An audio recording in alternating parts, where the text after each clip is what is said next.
إن كانت قضية الحسين حقيقة وواقع على الأرض، فرجال الدين شوهوا سمعته وسمعة عرضه وشرفه.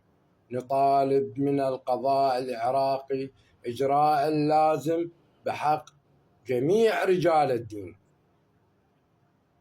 لكذبهم وخداعهم الناس بشعارات الحسين وأفكار الحسين وثورة الحسين واستغلالها لمصالحهم الخاصة الدنيئة، فحللوا السرقة وحللوا الزنا وحللوا الربا وعثوا بأرض العراق الفساد، ومنذ عشرات السنين ولا الآن لا يوجد بالعراق جانب حياتي واحد يسير بالاتجاه الصحيح.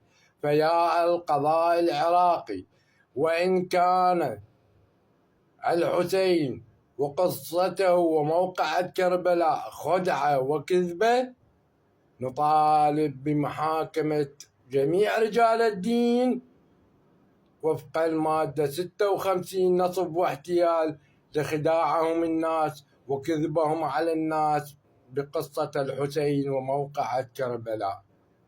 رجال الدين يحكمون العراق منذ عشرات السنين، ومنذ اليوم الأول لاحتلال أمريكا لأرض العراق استلموا الحكم من 2003 والحد الآن 2026، والخراب والدمار والبؤس والفقر فقط بالعراق.